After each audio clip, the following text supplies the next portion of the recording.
अगर मैं बोलूँ कि दुनिया की सबसे वैल्यूएबल चीज ना सोना है, ना ऑयल है, ना एआई है, ना डेटा है, सबसे वैल्यूएबल है आपका अटेंशन। क्योंकि पिछले कुछ सालों में हम सबको कुछ ना कुछ तो हुआ है।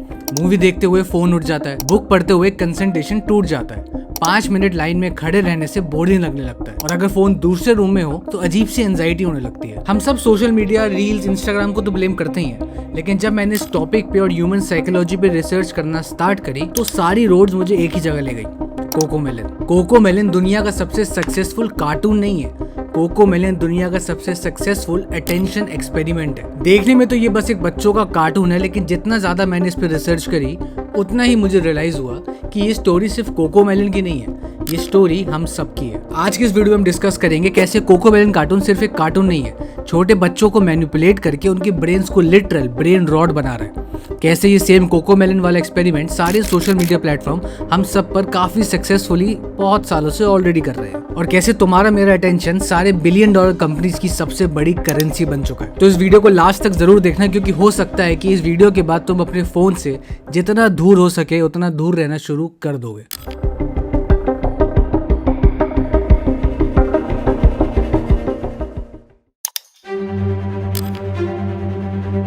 पिछले कुछ सालों में अगर कोई कार्टून है जो सबसे ज्यादा कंट्रोवर्सी में रहा है तो वो है कोकोमेलन। एक सिंपल नर्सरी राइम चैनल जहां एक छोटा सा एनिमेटेड बच्चा गाने गाता है, ABCD सिखाता है और नर्सरी राइम सुनाता है। लेकिन इंटरनेट पे इस कार्टून को लेकर एक अजीब सी डिबेट चल रही है। कुछ पेरेंट्स कहते हैं कि उनके बच्चे कोकोमेलन देखते वक्त दुनिया से एकदम डिस्कनेक्ट हो जाते हैं।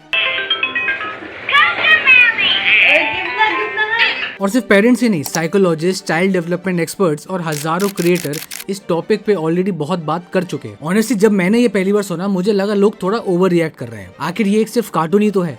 लेकिन फिर मैंने कोकोमेलन को क्लोजली देखना शुरू किया और तब मुझे समझ आया कि ये कोई ऑर्डिनरी यूट्यूब चैनल नहीं है, क्योंकि मेरी रिसर्च में सामने आया एक आर्टिकल। यहाँ एक न्यूयॉर्क टाइम्स का जर्नलिस्ट कोकोमेलन स्टूडियो विजिट करने गया और कुछ माइंड ब्लोइंग रेवलेशन सामने आया। एक पूरी डेटा और एनालिटिक्स टीम जिनका काम सिर्फ ये है कि फिगर आउट करो कि जो कैरेक्टर स्क्रीन पर आ रहे हैं वो किस कलर के कपड़े पहनेंगे, म्यूजिक लाउड होगा या सॉफ्ट रखना है, कलर येलो ज्यादा अटेंशन लाता है कि रेड। और ये सब डिसाइड कैसे होता है पता है? एक रियल टाइम एक्सपेरिमेंट से। मूनबग एंटरटेनमेंट, वो कंपनी जो कोकोमेलन प्रोड्यूस करती है, इनका एक डेडिकेटेड रूम है जिसको बोलते हैं डिस्ट्रैक्ट्रैक्ट्रॉन रूम, जहाँ वंस अ मंथ बच्चों को लाया जाता है और उनके सामने 2 स्क्रीन होती है एक एम्प्टी रूम में।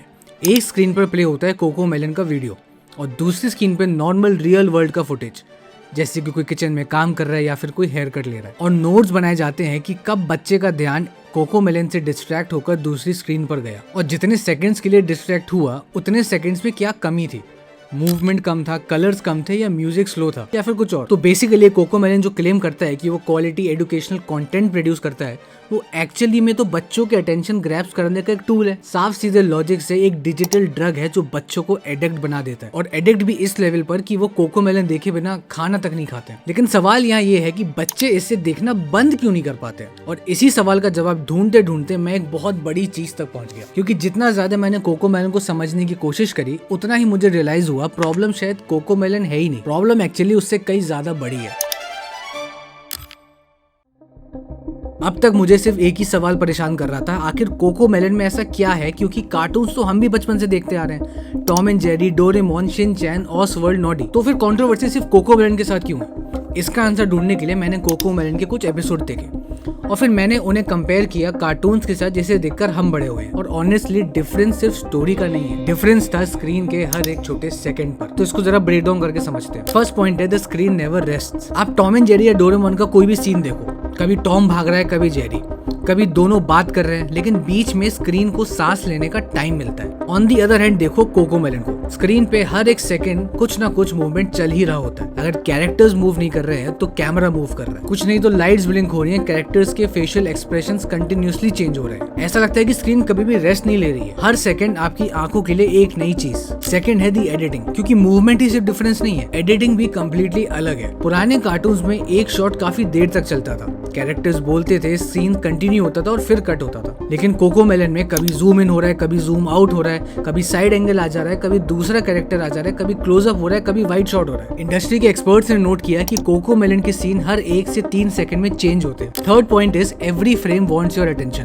कोकोमेलन का ऑलमोस्ट हर फ्रेम अटेंशन मांग रहा होता है। ब्राइट कलर्स, मूविंग ऑब्जेक्ट्स, बड़ी आंखें, एनिमेटेड एक्सप्रेशंस, हर फ्रेम में इतना विजुअल इन्फॉर्मेशन होती है कि आंखों के पास देखने के लिए हमेशा कुछ ना कुछ होता ही है। Fourth point is that music never stops. अब यहाँ दूसरी नोटिस करने वाली बात यह है कि पुराने कार्टून्स में सॉन्ग्स होते थे लेकिन कहानी भी होती थी, साइलेंस भी होता था, डायलॉग्स भी होते थे। लेकिन कोकोमेलन में सब कुछ ऑलमोस्ट गाया जाता है। ब्रश करना है उसके लिए भी सॉन्ग है, स्कूल जाना है यू हैव अ सॉन्ग, खाना खाना है यू हैव अ सॉन्ग, सोना है यू हैव अ सॉन्ग। और ये सॉन्ग्स भी बहुत रैंडमली नहीं बने, सिंपल लिरिक्स है, इजी रिदम है और रिपीट होने वाले फ्रेजेस है। और जब ब्रेन इसके पैटर्न को प्रेडिक्ट कर लेता है उसको फॉलो करना और भी आसान हो जाता है। And the fifth point is repetition. और रेपिटेशन वो पॉइंट है जिसने मुझे सबसे ज्यादा सरप्राइज किया, क्योंकि मैं सोच रहा था कि एक बच्चा एक राइम को इतनी बार कैसे देख सकता है, पर एज पर एक्सपर्ट्स छोटे बच्चे रेपिटेशन पसंद करते हैं। रिसर्च ये भी सजेस्ट करती है कि रेपिटेशन अर्ली लर्निंग का एक बहुत ही इंपॉर्टेंट हिस्सा है। जब मैंने कोकोमेलन को फ्रेम बाय फ्रेम ऑब्जर्व करना शुरू किया तो मुझे एक पैटर्न दिखाई दिया। स्क्रीन कभी भी रेस्ट नहीं लेती, हर सेकंड कुछ ना कुछ नया। लेकिन फिर मेरे दिमाग में एक सवाल आया कि अगर ये सिर्फ कोकोमेलन कर रहा है तो ये जो पूरा पैटर्न है ये बहुत फेमिलियर और जाना पहचाना क्यों लग रहा है। तो मैंने अपना फोन उठाया, इंस्टाग्राम खोला, यूट्यूब शॉर्ट्स खोले और नेटफ्लिक्स खोला। और ऑनेस्टली मैं कुछ सेकंड्स के लिए स्क्रीन को बस देखता रह गया, क्योंकि जो चीजें मैं कोकोमेलन में देख रहा था वही पैटर्न, सेम वही चीज यहाँ भी थी। और वो चीज थी इनफाइनाइट कंटेंट। एक बार जरा याद करो, जब हम छोटे थे तो कार्टून्स खत्म होते थे। अगर आप डीवीडी लगा रहे हो तो एक पॉइंट पे खत्म हो जाती थी। कॉमिक्स पढ़ रहे हो तो उसका भी लास्ट पेज होता था और टीवी के एपिसोड्स भी आधे घंटे में खत्म हो जाते थे, तो आप नेचुरली उठ जाते थे। लेकिन आज इंस्टाग्राम खत्म होता है? नहीं। यूट्यूब शॉर्ट्स खत्म होते हैं? बिल्कुल नहीं। फेसबुक की फीड कभी भी एंड होती है?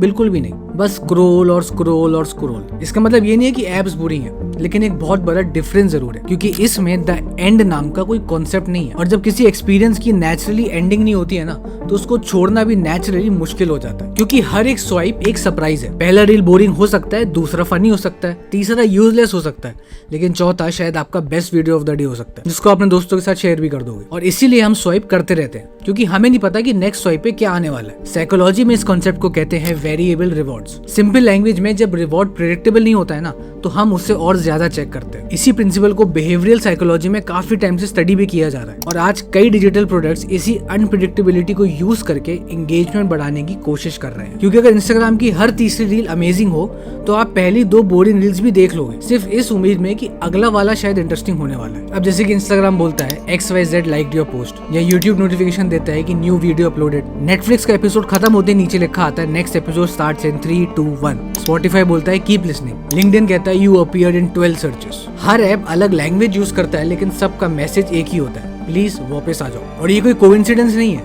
ये एक डिजाइन है। हर नोटिफिकेशन, हर रिमाइंडर एक ट्रिगर होता है जो आपसे सिर्फ एक ही चीज मांग रहा होता है, थोड़ा और टाइम। और यहाँ सबसे इंटरेस्टिंग चीज पता है क्या है, कि टेक्नोलॉजी ने हमारे लिए कितने सारे डिसीजंस खुद से लेने शुरू कर दिए। पहले टीवी पे नेक्स्ट एपिसोड देखने के लिए अगले दिन तक वेट करना पड़ता था, चैनल चेंज करने के लिए रिमोट को यूज करना पड़ता था। अगर सीडी पे मूवी देख रहे हो तो सीडी के भी 2 पार्ट होते थे। और आज नेटफ्लिक्स खुद चला देता है, यूट्यूब खुद से नेक्स्ट वीडियो लगा देता है, स्पॉटिफाई खुद से अगला गाना चला देता है। हमने कंटिन्यूअसली चूज नहीं किया, लेकिन कंटेंट कंटिन्यूअसली चलता रहा। इसे डिजाइन लैंग्वेज में फ्रिक्शन रिमूव करना कहते हैं। और जब हर छोटा डिसीजन आपसे ले लिया जाता है तो रुकना और भी मुश्किल हो जाता है। लेकिन इंटरेस्टिंगली रिसेंट रिसर्च सजेस्ट करती है कि जब स्क्रोलिंग के बीच इंटेंशनली छोटे पॉज या स्टॉपिंग पॉइंट्स ऐड किए गए तो लोगों ने कम कंज्यूम किया और उन्हें याद भी ज्यादा रहा कि उन्होंने देखा क्या था। मतलब कभी कभी एक छोटा सा पॉज भी डिफरेंस क्रिएट कर सकता है। और तब जाकर मुझे फाइनली समझ आया कि ये कोकोमेलन का दूसरे कार्टून से या फिर नेक्स्ट वायरल रील के साथ कोई कंपटीशन नहीं है, ये रेस अटेंशन की है। इन सब का कंपटीशन है अटेंशन। क्योंकि अगर आप इंस्टाग्राम हो या यूट्यूब हो या नेटफ्लिक्स हो या फेसबुक हो, आपका बिजनेस तभी ग्रो करेगा जब लोग आपके प्लेटफॉर्म पे ज्यादा से ज्यादा टाइम स्पेंड करेंगे। क्योंकि ज्यादा टाइम का मतलब ज्यादा एड्स का मतलब ज्यादा एंगेजमेंट और रिकमेंडेशन, और अल्टीमेटली ज्यादा रेवेन्यू। तो नेचुरली हर कंपनी एक ही चीज ऑप्टिमाइज करेगी ना, आपका अटेंशन। वो वही ऑप्टिमाइज कर रही है जिस चीज से उनका बिजनेस चलता है।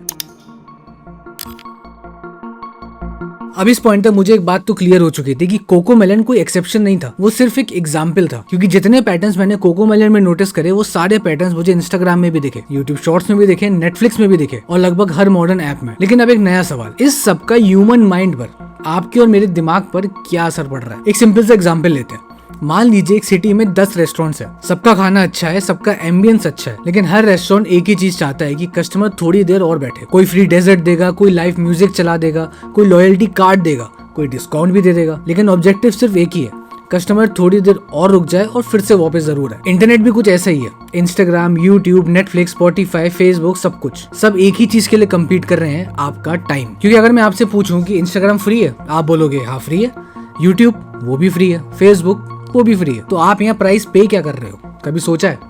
आपका वक्त, टाइम। क्योंकि ये कंपनीज पैसे कैसे कमाती हैं? एड से, सब्सक्रिप्शन से, शॉपिंग से, प्रीमियम सर्विसेज से। लेकिन इन सबसे पहले उनको एक चीज चाहिए होती है, आपका अटेंशन, आपका टाइम। क्योंकि अगर आप ऐप पे सिर्फ 2 मिनट स्पेंड करते हो तो कोई दूसरा यूजर 2 घंटे स्पेंड करता है, तो ऑब्वियस है कि कंपनी के पास दूसरे यूजर को ऐड दिखाने से ज्यादा अपॉर्चुनिटी मिलेगी, उसे कंटेंट रिकमेंड करने का ज्यादा चांस मिलेगा और अल्टीमेटली रेवेन्यू भी ज्यादा जनरेट होगा। इसलिए मॉडर्न इंटरनेट में टाइम लिटरली मनी बन चुका है। और इससे मुझे एक इंटरेस्टिंग बात समझ आई कि इंस्टाग्राम का कॉम्पिटिशन टिकटॉक नहीं है, या नेटफ्लिक्स का कॉम्पिटिशन प्राइम वीडियो नहीं है। एक्चुअली हर ऐप हर उस चीज से कम्पीट कर रहा है जहां आप अपना टाइम स्पेंड कर सकते हो, जैसे कि books, movies, gym, friends, sleeping, walking, family, meditation, reading. क्योंकि दिन में सबके पास 24 घंटे ही होते हैं, और अगर उन 24 घंटे में से 30 मिनट इंस्टाग्राम ले गया तो वो 30 मिनट किसी और चीज से चले गए। अटेंशन एक लिमिटेड रिसोर्स है और पूरी डिजिटल दुनिया इस लिमिटेड रिसोर्स के लिए ही कम्पीट कर रही है। इसीलिए कभी नोटिस करना, इंस्टाग्राम पे स्टोरीज आई, फिर ऑलमोस्ट हर प्लेटफॉर्म पे स्टोरीज आ गई। टिकटॉक पॉपुलर हुआ तो फिर रील्स आ गई, उसके बाद शॉर्ट्स भी आ गए, फिर auto play, infinite scroll, push notification, read receipt और स्नैपचैट की स्ट्रीक्स। एक प्लेटफॉर्म पे कोई फीचर सक्सेसफुल होता है और धीरे धीरे पूरी इंडस्ट्री उसे अडॉप्ट कर लेती है।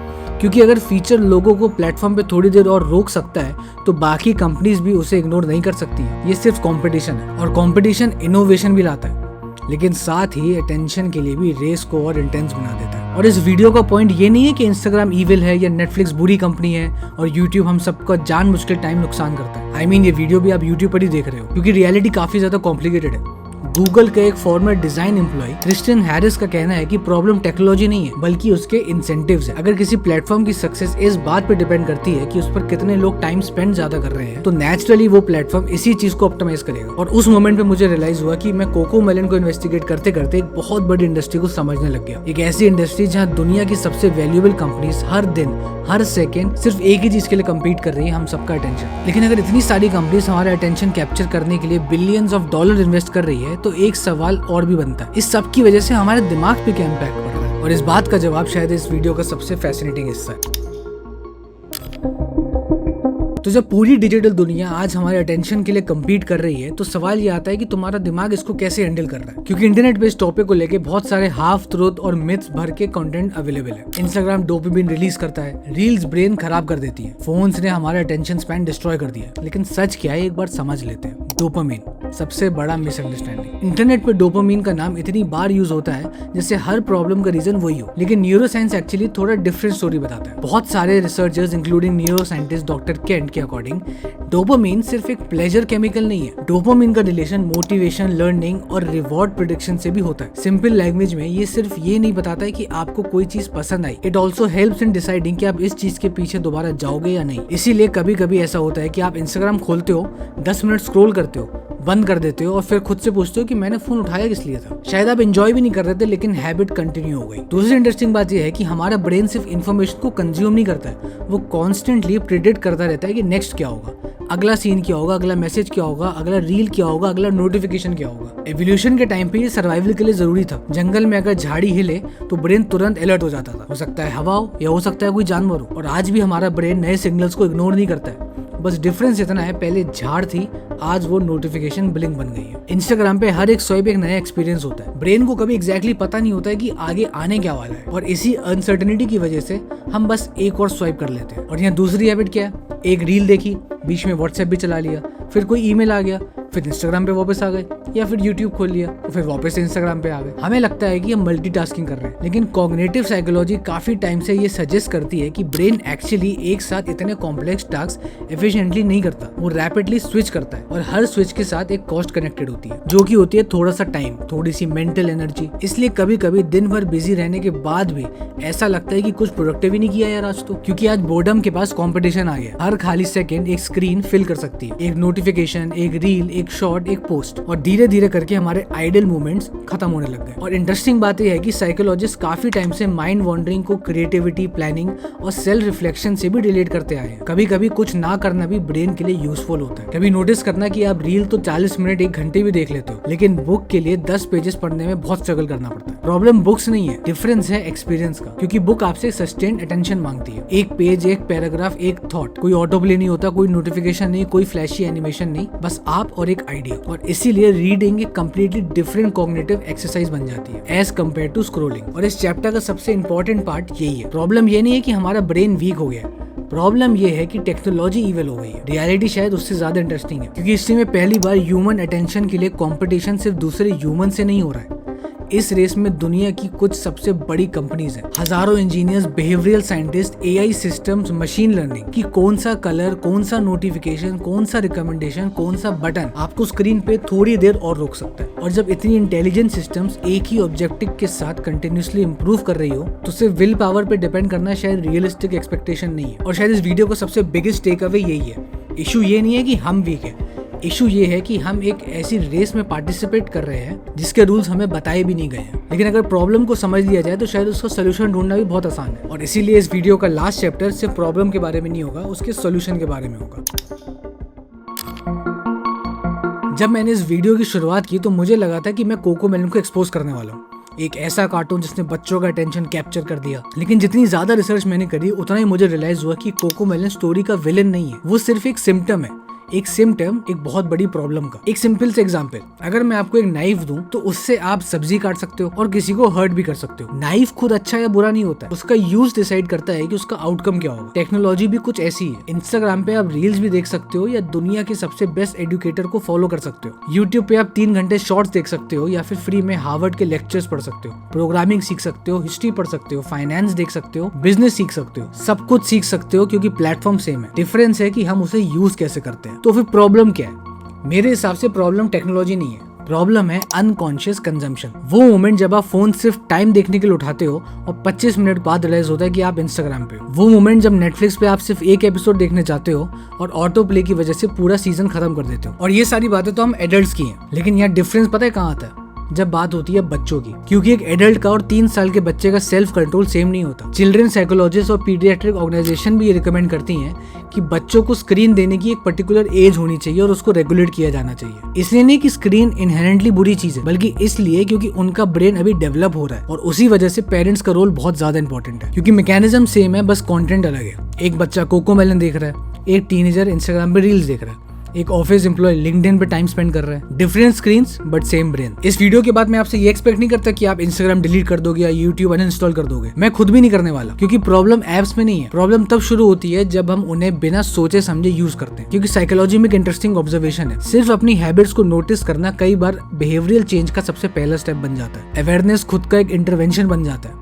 और शायद इस वीडियो का पर्पस भी यही था, जज करवाना नहीं, नोटिस करवाना। और फाइनली मुझे लगता है कि पूरी इन्वेस्टिगेशन का सबसे इंपॉर्टेंट कंक्लूजन ये है कि कोकोमेलन ने प्रॉब्लम क्रिएट नहीं की, उसने सिर्फ हमें प्रॉब्लम दिखाई। उसने हमें एक मिरर दिखा दिया जिसमें बच्चे नहीं, हम खुद भी फंसे हुए हैं। क्योंकि जब एक 3 साल का बच्चा स्क्रीन से नजर नहीं हटा पाता तो हम कहते हैं बच्चे को बिगाड़ रखा है। लेकिन जब हम खुद डिनर टेबल पे या मूवीज के बीच में या दोस्त के साथ बात करते हुए हर 5 मिनट में फोन चेक करते हैं, तो शायद क्वेश्चन कोकोमेलन का नहीं है, क्वेश्चन हमारा है। और अब एक लास्ट सवाल बचता है, अगर अटेंशन आज दुनिया का सबसे वैल्यूएबल करेंसी है और हर कंपनी उसके लिए कम्पीट कर रही है, तो हम अपना अटेंशन वापस ले सकते हैं। अब इसका जवाब तो सबके लिए अलग हो सकता है, लेकिन अटेंशन को संभाल के खर्च करना ये हमारे हाथ में है। क्योंकि एट द एंड जिस चीज को आप रोज अटेंशन देते हो, धीरे धीरे आपकी जिंदगी वही बन जाती है। इसलिए spend your attention wisely. Thank you for watching.